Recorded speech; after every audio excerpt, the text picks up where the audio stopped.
Welcome to the Real News Network. Daniel Levy is joining us to talk about the recent Israeli elections. Daniel was a former Israeli negotiator, and he's now the director of the Middle East Task Force for the New America Foundation. So you just got back from Israel. The various parties are fighting to put together coalitions. Who's likely to succeed, and is it going to make that much different which one wins? The formal process is that President Shimon Peres, presidency is largely a symbolic function in Israel, but the president does have the role of consulting with each of the leaders of the parties that cross the threshold to enter into the Israeli parliament, the Knesset. Having taken those soundings, the president then calls on one of the party leaders to try and form a government, and they'll have 28 days in which to do that, with a possible 14-day extension. The president is just beginning that process now. 12 parties made it into the 120-member Knesset, which means that the largest party is still less than a quarter of the vote. So the largest party is less than 30 seats. The largest party is the centrist party of Tzipi Livni, Kadima, 1 seat more than the party of Benjamin Netanyahu, the Likud, the classic right-wing party in Israel. The total votes, the total seats in parliament for the right-wing, ultra-right and religious right bloc, Netanyahu and friends, so to speak, is 65. On paper, Netanyahu has a government, Livni does not. She can't form a majority of 61 without some very bizarre alliances that are unlikely, not inconceivable, but unlikely to come about. Which is some of these smaller right-wing parties come over to her. Yes, and she'd also have to schlep something in from the centre-left as well, probably, in order to be able to do that. The problem for Netanyahu is that there's a fight within this bloc of ultra-right, right and religious right.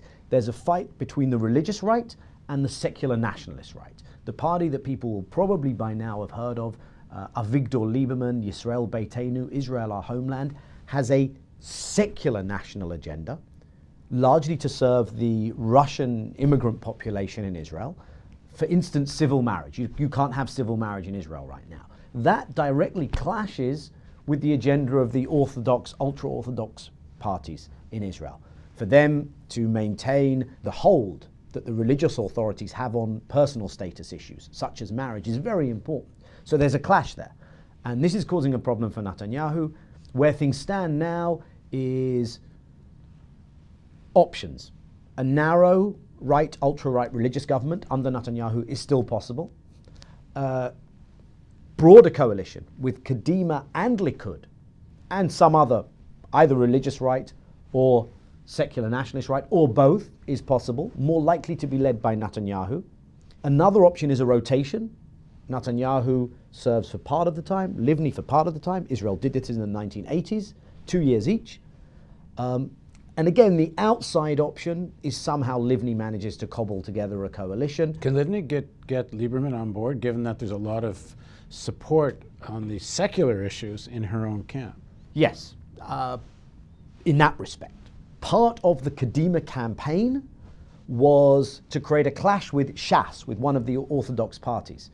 So there's a commonality there between Livni and Lieberman on some of the secular social agenda. And how much difference is there really on the issue of how to deal with the Palestinians and the occupation? On the surface of it, a great deal. In practice, you don't see it on the ground. I mean, because it's Livni who it's her government that she participated in and just launched this war in Gaza.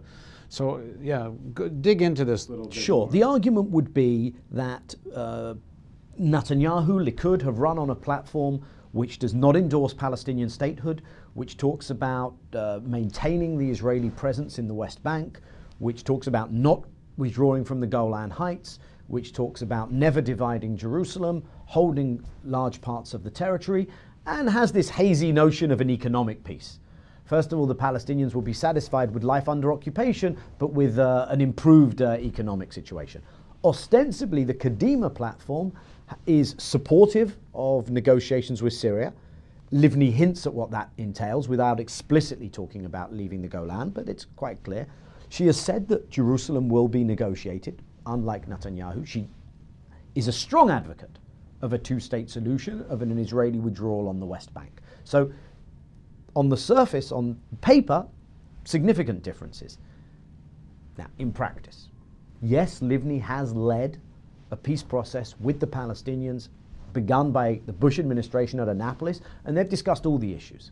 However, also in practice, the government that Livni served in expanded settlements, did nothing tangible, physical to withdraw from the occupation, to ameliorate the occupation, to create two states, launched a war against the Hamas-led Gaza Strip. So there's a serious question as to whether the peace process as it's currently configured can deliver anyway. And it may be that there's a moment of clarity if you have the right wing in charge in Israel that really has to make choices rather than maintaining a process of talks with the Palestinians that many people would say is simply going through the motions and doesn't actually, where's the beef? Yeah, I read an article by one of the journalists, Gideon Levy, I think is his name, said, let Bibi win. Yeah. Like, let's be done with it. Let's have an honest right-wing Israeli government rather than a pseudo. Do you agree with that? What I do agree with is it's difficult for a centrist government in Israel that doesn't move an assertive agenda, that it seems very comfortable with dragging its feet. It seems difficult for that kind of a government to make the tough decisions and implement them and to actually get a two-state solution. What's clear, of course, is that if you have Netanyahu in power and there is a deal on deoccupation, on two states, Netanyahu is in a very strong position to implement that, just like Sharon was in a strong position to withdraw from Gaza. The question, of course, is that what Netanyahu wants? I think for many people, let the right wing govern. If they believe that Israel can annex the territories, can openly expand the settlements, can go to war with all its neighbors, can stay on the Golan, and yet also claim to be pursuing a peace agenda, ahlan wa sahlan, be our guests. Let's find out what that released. Or does the right wing also understand that there's no future for Israel in occupation? Do they understand that Israel has to get out? And will they be willing to do anything about it? The key variable here is probably not Netanyahu, it's probably not Livni, it's also probably not Hamas or Fatah on the Palestinian side. It's probably what is the position of the international community, in particular what is the position of the Obama administration. So in the next segment of our interview, let's talk about that. Please join us for the next segment of our interview with Daniel Levy.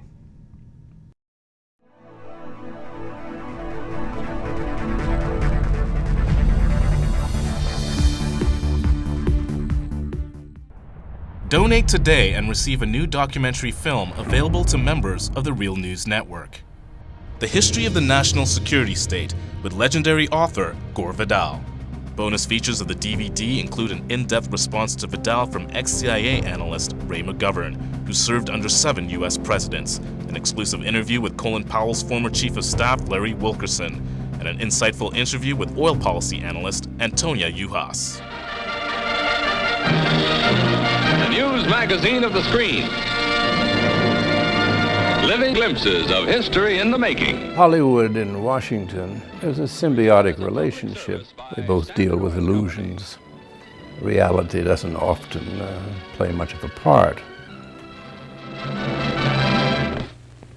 I think I saw through a myth of the Cold War almost from the beginning. I was a Washington political kid from a political family. Roosevelt first had radio because he had this great speaking voice and everyone liked to hear. Truman proceeded to break every arrangement that Roosevelt had set up for a peaceful coexistence. And Truman thought that it would be a good idea. Why not just stay armed all the time? And then he devised the national security state. You've got to go up and swear allegiance to the United States or else you're a commie. I mean, we had imported fascism. We get Dwight Eisenhower, who said that we have this great military industrial complex. It is a dangerous thing. And he said this is going to change everything. And the way our country's governed is going to change us politically. Along comes Jack Kennedy, who wanted to make his mark, believed in the Cold War, But he said, in this kind of politics, it is the appearance of things that matters. I think everybody should take a sober look at the world about us. The national security state still exists, only it isn't communism anymore, it's terrorism.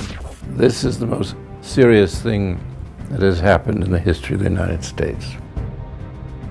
Knowledge is power. We need an honest news system.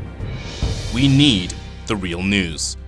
This is the sort of thing we can build right now without anyone else's permission from the government or from the business community. It's the power's in our hands.